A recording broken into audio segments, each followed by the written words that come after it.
The HOA recorded a lien against my property, even though my payment had cleared, putting my refinance and title at risk. Their manager dismissed my bank statement and said only the association's ledger mattered. I stopped arguing and asked the bank to trace exactly where the money went.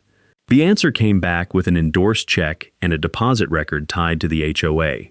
Once my attorney filed that trail, the court temporarily froze enforcement, and the board had to explain why its official timeline no longer matched the bank's. Have you ever been told an HOA ledger mattered more than your bank statement? Comment below, because freezing enforcement was only the beginning of tracing how the claim got approved. 3 weeks earlier, I had been sitting at my kitchen table with the refinance paperwork spread in front of me when my loan officer called. I expected a final checklist. Instead, she told me the title search had found a lien recorded by Hearthmere Ridge Homeowners Association. For a few seconds, I thought she had the wrong property. I had already paid the special assessment. The money had left my checking account, and I still had the bank statement showing the cleared payment. But the title company could not treat that statement as a correction.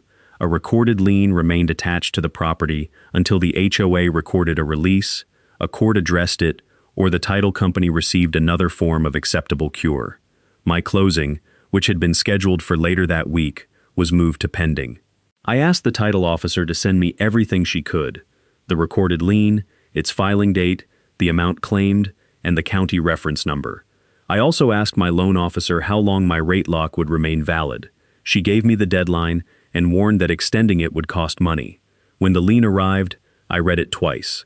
The association claimed the assessment was unpaid. It had also added late charges, collection fees, and recording costs, pushing the demand above the amount I had originally owed. That was when the problem stopped looking like a portal error. My first impulse was to pay the amount again and fight about it later.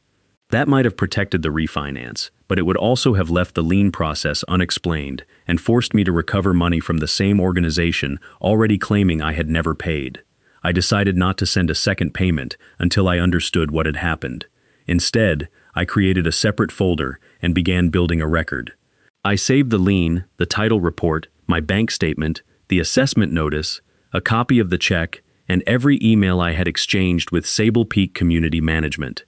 I wrote down the closing date, the rate lock deadline, and every fee the delay might create. Then I compared the dates. The check had cleared before the lien was recorded. That did not prove the lien was invalid. It did prove the HOA had taken the next step after my money was already gone. Until someone explained that sequence, my refinance and the title to my home were tied to a balance I believed had already been paid. A routine payment had become the obstacle standing between me and my own house. 11 days before the assessment deadline, Hearthmere Ridge had mailed every owner a notice for a $3,600 special assessment. The money was supposed to cover roof repairs and drainage work in the common areas. I did not argue about the project or ask for more time. I wrote the check, put the assessment code and my account number on the memo line, and mailed it to arrive before the due date. The notice told owners to use that code so payments would be applied to the special assessment. At the bottom, it cited a board resolution governing the collection. I did not study the resolution then. I followed the instructions printed on the page. I kept a copy of everything. The notice went into one folder. The check image went into another. I saved the mailing receipt and the email, confirming that the envelope had been delivered. A few days later, my bank showed the payment as processed. The $3,600 had left my account. At that point, I believed the matter was finished. Then the Hearthmere Ridge owner portal continued to show a balance. I sent a message to Sable Peak and attached a screenshot from my bank. The reply was brief. Payments could take several business days to post, they said, and I should check the portal again later. That explanation seemed reasonable. The payment had only recently cleared, and I knew automated systems did not always update immediately. I did not threaten anyone, call a lawyer, or assume the worst. I waited. A week passed. The balance was still there. I wrote again, this time attaching the assessment notice and the front image of the processed check. I pointed out that the memo line identified the payment and asked for written confirmation that the assessment would be credited. The response did not answer that question. It only said my account was under review. I should have recognized how carefully that phrase avoided the real issue. They did not say the payment was missing. They did not say the check had been rejected. They did not say the assessment had been credited. They simply moved the account into a status that gave me no answer and no deadline. Still, nothing in those messages suggested that Hearthmere Ridge was preparing to record a lien against my house. I received no clear warning that the association intended to treat the assessment as unpaid. No one told me my check had been applied somewhere else. No one asked me to cure a remaining assessment balance before a recording date. By the time the lien appeared in the title search, the only explanation I had ever received was that posting took time. That was why the filing date bothered me so much. The HOA had not acted before receiving my money. It had acted after the check cleared, after I sent proof, and after management told me the account was being reviewed. My bank statement showed when the money left me. It still did not show where it landed. I opened the lien again and read every line slowly. The document listed Hearthmere Ridge Homeowners Association as the claimant and described my special assessment as unpaid. Below that amount were late charges, collection fees, and recording costs. The total was higher than the original $3,600 assessment. The recording date came after my check had cleared. I called Sable Peak Community Management and asked for Owen Price, the regional manager named in the correspondence. I expected him to compare the dates and tell me someone had made a posting mistake. He did not. Owen said the association's official ledger still showed a balance. I told him the check had cleared before the lien was recorded. He said a bank statement only proved that money had left my account. It did not prove how Hearthmere Ridge had credited it. I asked whether Sable Peak had received the payment. He repeated that the ledger controlled the account. His position sounded procedural rather than emotional. He did not accuse me of lying. He simply treated the internal record as the final answer, even though that record was the thing I was questioning. I asked what had to happen before the lien could be released. Owen said the balance on the ledger had to reach zero. That answer changed the problem. I was no longer dealing with a delayed portal update. The same company that controlled the ledger was using that ledger to justify a recorded claim against my home. I ended the call and put everything in writing. That afternoon, I emailed Sable Peak a formal dispute. I attached my bank statement, the front image of the check, the assessment notice, and the date the payment cleared. I asked them to stop collection activity while the account was reviewed. I also requested my complete account history, the lien authorization, and an explanation of every fee. I copied Dana Brooks, Hearthmere Ridge's board president. Dana replied that the board had hired Sable Peak to manage owner accounts and would wait for the company's review. She did not reject my evidence, but she did not examine it independently either. By the next morning, I received a one-page account summary from Owen. It still showed the assessment as unpaid. It listed charges and balances, but it did not show where my $3,600 had gone, when it had been posted, or whether someone had moved it. I sent another email asking for the underlying transaction history and the board resolution cited on the assessment notice. Sable Peak did not provide either one. My loan officer called later that day. The title company still could not move forward, and a promise that the HOA was reviewing the account was not enough to restart closing. For the first time, I understood that Owen was not merely reporting what the system said. His company controlled the system, the explanation, and the path that had taken the alleged debt from a ledger entry to a lien on my property. The only document they would show me was a summary that left out the one transaction that mattered most. The next document Owen sent was another summary, this one longer but still incomplete. It showed the $3,600 assessment as unpaid. Beneath it were several older charges connected to a fence dispute and an administrative review I had challenged months earlier. Those charges had never been resolved, and I had never agreed that they were valid. For the first time, Owen explained what Sable Peak believed had happened to my payment. He said Hearthmere Ridge's governing documents allowed the association to apply incoming money to older balances before crediting a newer assessment. According to him, the check had not disappeared. It had been used to reduce those earlier charges, leaving the special assessment unpaid. That answer was more specific, but it created new problems. I had written the assessment code on the memo line. The amount matched the special assessment exactly. Sable Peak had never warned me that the money would be redirected. The portal had not shown a transfer, adjustment, or reallocation. And the lien described the assessment as unpaid without revealing that Hearthmere Ridge had already received the same amount and applied it somewhere else. I wrote back with a list of questions.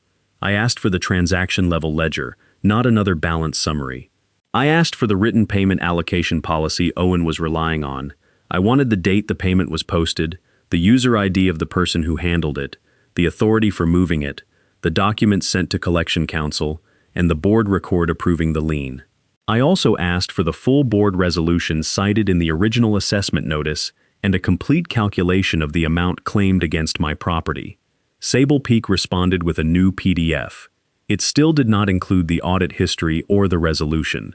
The document repeated the current balance and added another collection charge. It showed what Sable Peak wanted me to pay, but not the steps that had produced the number. That was when I stopped discussing the account by phone. From then on, every question went by email or certified letter. I saved delivery confirmations and timestamps, and kept the assessment, disputed charges, lien fees, and refinance costs in separate totals. Owen's argument was not impossible on its face. Some governing documents allow associations to apply payments according to an internal priority. That meant proving Hearthmere Ridge had received my money would not, by itself, settle the dispute. But the assessment notice had given me a specific code and a specific instruction. If the association had adopted a special rule for this collection, the full resolution would matter more than Owen's summary of a general policy.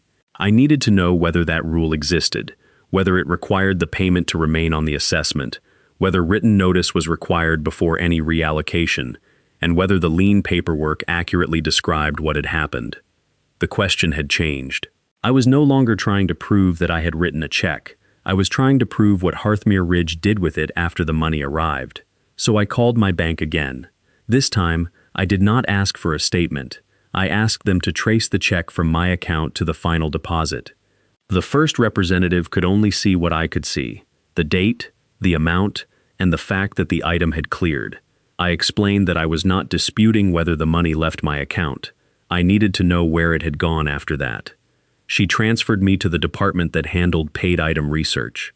They asked for the check number, the processing date, and the amount. I sent a copy of the front image, along with the assessment notice showing why the payment had been made. A few days later, the bank sent me a package that was more useful than the statement I had already given Sable Peak. It included the front and back of the process check, the endorsement image, the processing date, and a deposit trace. The back of the check carried a restrictive deposit stamp tied to an account used for Hearthmere Ridge Homeowners Association. The money had not gone to the wrong company. It had not been rejected. It had not remained unclaimed in some processing queue. Hearthmere Ridge had received it. I printed the records and arranged them in date order. The assessment notice came first, then the check, then the clearing date, then my first message to Sable Peak, then the lien recording date. The sequence was simple enough to fit on one page. I sent the bank package to Laura Chen, a civil attorney recommended by the title officer. Laura reviewed it with me and drew a line between what the documents proved and what they did not. The bank records proved that Hearthmere Ridge received the $3,600 before the lien was recorded. They established timing and recipient. But they did not decide whether Sable Peak had authority to apply the money to another balance. They did not identify who made that decision, and they could not release or invalidate a recorded lien. That distinction mattered. Laura said the records were strong enough to challenge Sable Peak's version of events, but the final answer would turn on the association's transaction history and governing documents. If the payment had been moved, the ledger should show when, by whom, and under what rule. If the assessment resolution protected designated payments, the board's own document could control the issue. She prepared a formal demand to Hearthmere Ridge and Sable Peak. It required them to suspend enforcement, stop adding collection charges, preserve the accounting records, and either release the lien or produce the full basis for it. The letter also demanded preservation of audit logs, internal emails, lien worksheets, the assessment resolution, and every payment allocation record. Sable Peak did not release the lien. Instead, Owen offered to review the account if I paid the claimed balance under protest. That would have protected Sable Peak's position, while forcing me to send more money into the same system I was challenging. I refused. For the first time, I had independent evidence that did more than show money leaving my account. It showed the payment arriving on the other side. What I still did not have was the record of what happened after Hearthmere Ridge took it. That missing step now controlled the entire dispute. The rate lock deadline was getting closer, and the title company still would not move. Laura explained that the bank records gave us leverage, but they did not remove a recorded lien from the county records. As long as the lien remained there, the refinance stayed frozen. We had two choices. I could pay the disputed balance and hope to recover it later, or Laura could ask the court to preserve the situation while we forced Hearthmere Ridge to produce the records behind the claim. I chose the second option. Laura filed a narrow request in county civil court. She did not ask the judge to decide the entire dispute immediately. She asked for temporary relief.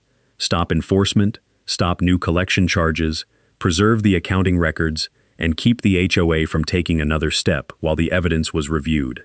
The filing attached the paid check, endorsement image, deposit trace, lien recording date, my written dispute, and the title company's notice showing that the lien had stopped the refinance. Hearthmere Ridge responded that receiving the money did not necessarily mean the assessment had been paid. Sable Peak argued that the association could apply incoming payments to older balances first. According to them, the lien still reflected an unpaid assessment even though the HOA had deposited my check. At the emergency hearing, Laura kept the argument focused. The bank records proved receipt and timing. The lien came later. My dispute had been delivered before Sable Peak finished moving the account through collections. The missing questions were what happened inside the ledger after the deposit and what the assessment resolution actually required. The judge did not declare the lien invalid. Instead, the court found enough conflict to preserve the status quo until a fuller hearing.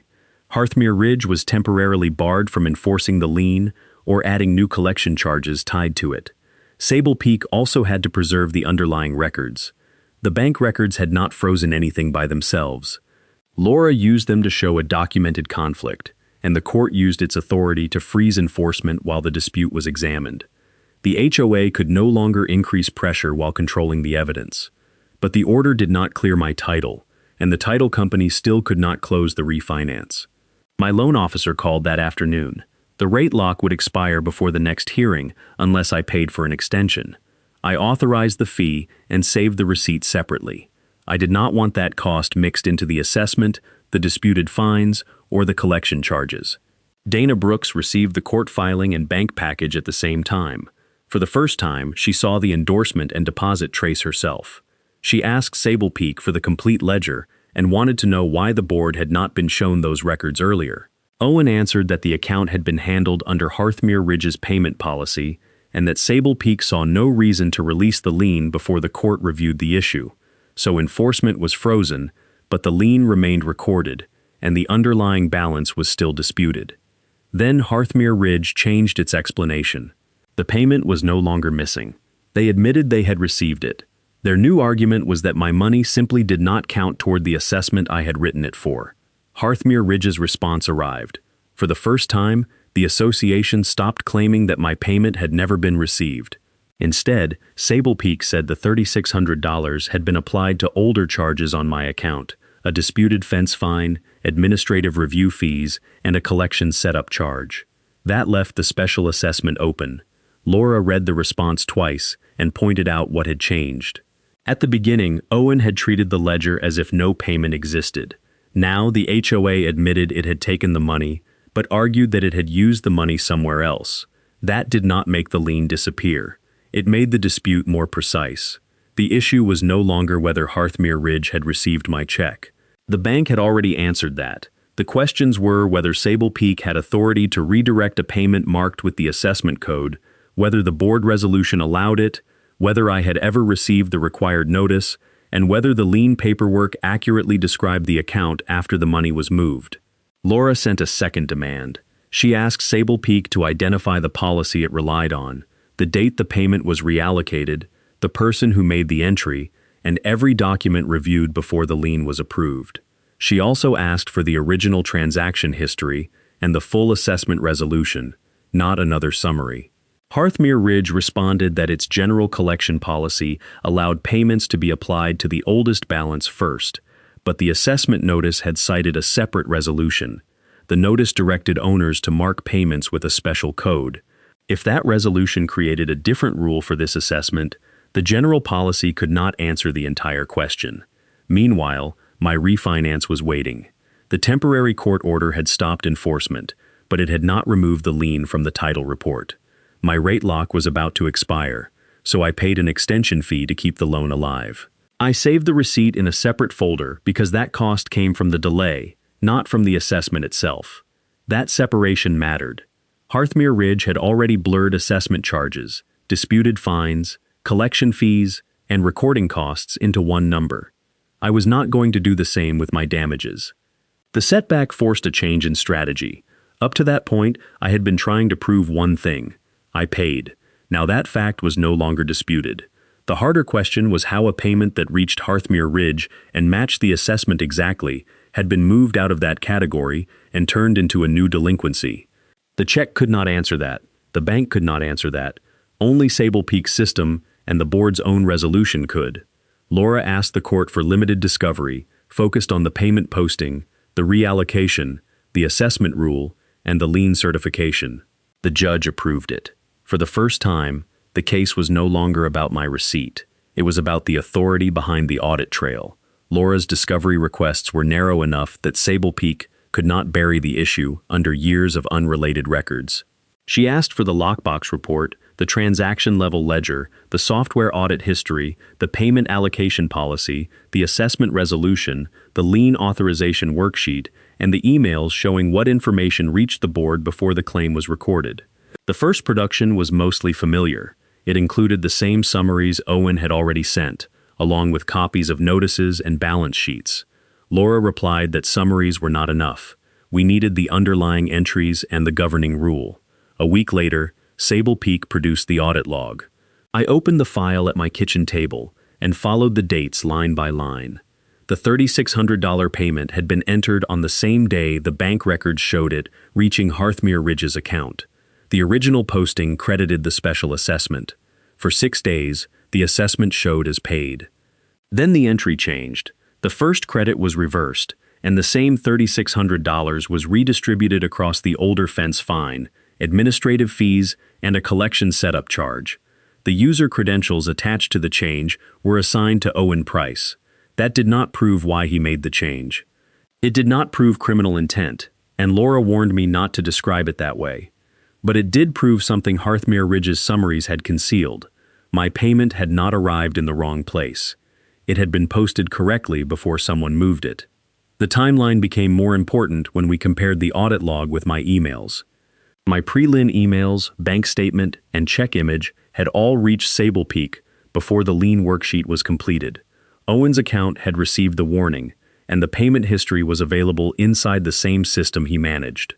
Then the missing board resolution appeared. It said payments carrying the special assessment code had to be applied to that assessment before disputed fines or administrative charges. If management believed a reallocation was necessary, the owner had to receive written notice, and the board had to approve the change before the account could be referred for lien collection.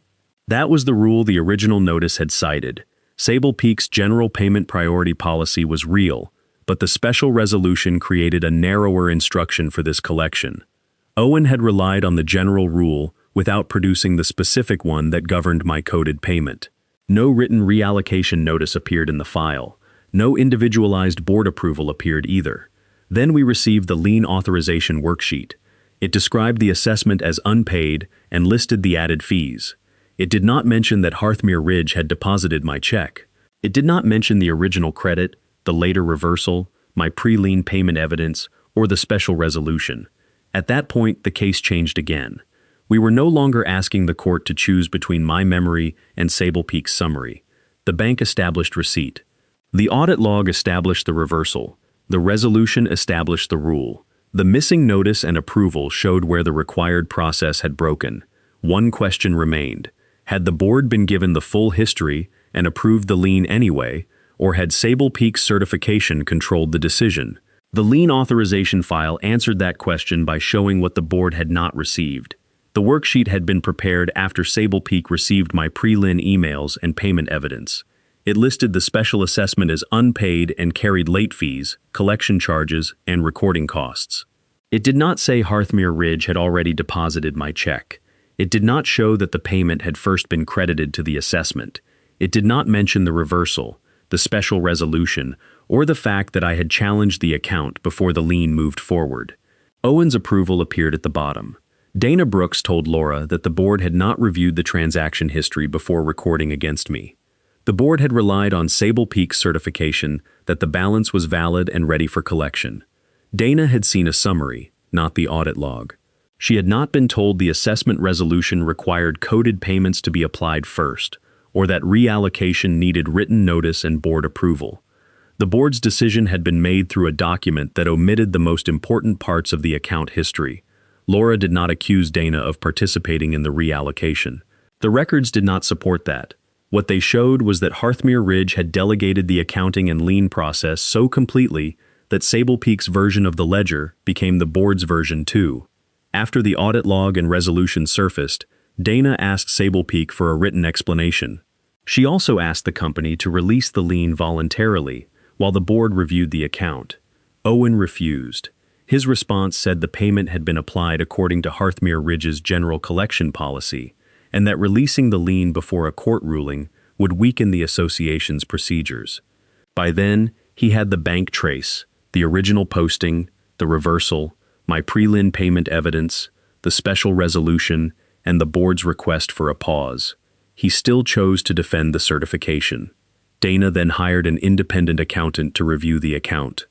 The assignment was narrow. Follow the $3,600 payment from deposit through the lien referral and compare each step with the governing documents. The accountant validated the records already produced. His report said the coded payment was reallocated without written notice or recorded board approval, and that the board summary omitted the original credit and reversal. Sable Peak answered that its staff had discretion to correct postings under the general policy, but the special assessment resolution was more specific. It directed coded payments to the assessment first and required notice and board approval before a different application could support lien collection. For the first time, Dana stopped treating Sable Peak's ledger as the final word. She asked Owen to identify the notice sent to me and the board approval authorizing the reallocation. He could not produce either one. He repeated that management had acted within its discretion. The dispute had moved beyond my word against a balance. Owen no longer controlled the only explanation. At the next hearing, Hearthmere Ridge would have to defend a lien built from a ledger history its own board had never fully seen, and a reallocation its own resolution did not permit, without steps that never occurred. At the final hearing, Laura did not begin with accusations. She began with the governing sequence. The special assessment notice directed owners to use a code and cited the board resolution. My check carried that code. The bank records showed Hearthmere Ridge received the money before the lien was recorded. The ledger showed the payment was initially credited as directed. The audit log showed the later reversal. The resolution required written notice and board approval before a coded payment could be reallocated in a way that supported lien collection. Neither document existed in my file. Laura placed my pre-lien payment evidence beside the lien worksheet. Sable Peak had my bank evidence before Owen certified the assessment as unpaid. Yet the worksheet omitted the deposit, reversal, payment evidence, and special resolution. Hearthmere Ridge's attorney repeated the association's defense. Sable Peak had relied on the general payment priority policy and believed it could apply money to older balances first. The first posting, they argued, was an initial entry that management later corrected. Laura did not need to prove a crime or explain anyone's motive. She focused on the narrower question before the court: whether Hearthmere Ridge could enforce this recorded lien when its own special assessment resolution required a different application and a process that the file did not show. The accountant confirmed that the board summary showed only final balances. Dana testified that the board had not received the complete history or voted to approve moving my coded payment.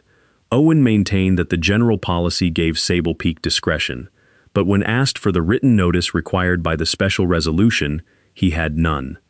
When asked for the individualized board approval, he had none. When asked why the lien worksheet omitted the receipt and reversal, he said the worksheet reflected the balance then displayed in the system.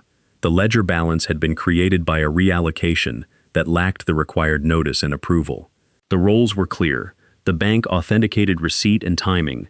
The recorder had only accepted the lien for recording, and the title company had only refused to insure over it. The court was the authority able to decide enforceability. The judge ruled that the lien could not be enforced as filed. Hearthmere Ridge had received a payment coded for the special assessment, and its own resolution required that payment to be applied there unless the notice and approval process was followed. The record did not show that process. The order required the HOA to record a release within 10 days. It prohibited additional collection fees tied to that lien and required the assessment ledger to be corrected. It did not decide the separate fence dispute, and it did not erase every other disagreement on my account. The question of attorney fees was left for a later agreement or ruling. There was no confession or criminal case, and the court did not erase every other charge. But the central power had changed. Sable Peak could no longer use its summary to keep this lien alive. The temporary freeze had become an order requiring release. After the hearing, Hearthmere Ridge held a special board meeting. Based on the accountant's review, the missing approval, and the incomplete lien certification, the board voted to terminate Sable Peak's management contract effective at the end of a 30-day transition. The consequence was narrower and direct. Sable Peak lost the community contract, its related collection income, and authority over the lien process once the transition ended. I had a court order, but the refinance was not saved yet. The title company needed the release to appear in the county records. Until that happened, my house was still carrying Hearthmere Ridge's lien on its public title record. Hearthmere Ridge signed and submitted the release 3 days after the order. I did not celebrate when Laura forwarded me the document. A release sitting in an email was not the same as a release appearing in the county records. The title company needed to see the recording itself before it would remove the lien exception from my file. So I waited and checked the recorder's index every morning. On the 4th day, the entry appeared. The recorded document identified my property and discharged Hearthmere Ridge's lien against the house. It did not decide the separate fence dispute. I sent the recording information to the title officer, who ordered a certified copy and updated the title commitment. Only then did the refinance move again. For the first time since the title search, the lender, title company, and county record all reflected the same reality. The assessment lien was no longer blocking my home. The lender rescheduled closing. The rate lock extension remained in place, but the transaction was no longer blocked by Hearthmere Ridge's lien. The ledger correction arrived around the same time. The $3,600 special assessment showed as paid. The late charges and collection fees tied to that lien were reversed. The old fence dispute remained on a separate line, still contested, but it could no longer be used to keep this lien alive. I had never asked the court to erase every disagreement with the HOA. I had asked it to stop enforcement of a lien created after my coded payment was moved without the required process. After the hearing, Laura negotiated the remaining financial issues. Hearthmere Ridge reimbursed the documented rate lock extension fee and agreed to pay part of my attorney costs. The agreement did not include an admission of fraud, and I did not describe it as one. The board also changed how liens would be handled. Any lien referral now required a full transaction history, verification of deposited payments, written notice before reallocation, board approval, and an independent review of the package before recording. During the 30-day transition, Sable Peak lost authority to initiate new liens without direct board review. When the transition ended, a replacement manager took over under the new controls. 2 weeks after the release appeared, I signed the refinance documents. The title officer handed me the updated commitment showing no Hearthmere Ridge lien. The closing was quieter than I had imagined. There was no speech, no apology, and no dramatic announcement that the fight was over. There was only a clean title report. When I got home, I placed 3 documents in the same folder: the process check, the bank trace, and the recorded release. The bank records had not erased the lien. They proved receipt and timing strongly enough for Laura to obtain a temporary court freeze, preserving the case long enough to reach the audit trail and missing approval. The court supplied the authority. The recorded release cured the title. The ledger correction removed the assessment balance and lien fees, and the new controls reduced the chance of recurrence. At the beginning, a title search had made me look like a homeowner who had ignored a debt. At the end, the county record showed that Hearthmere Ridge no longer had a lien against my home. The lender completed the refinance, and the assessment ledger showed what my bank had shown from the start. I had paid.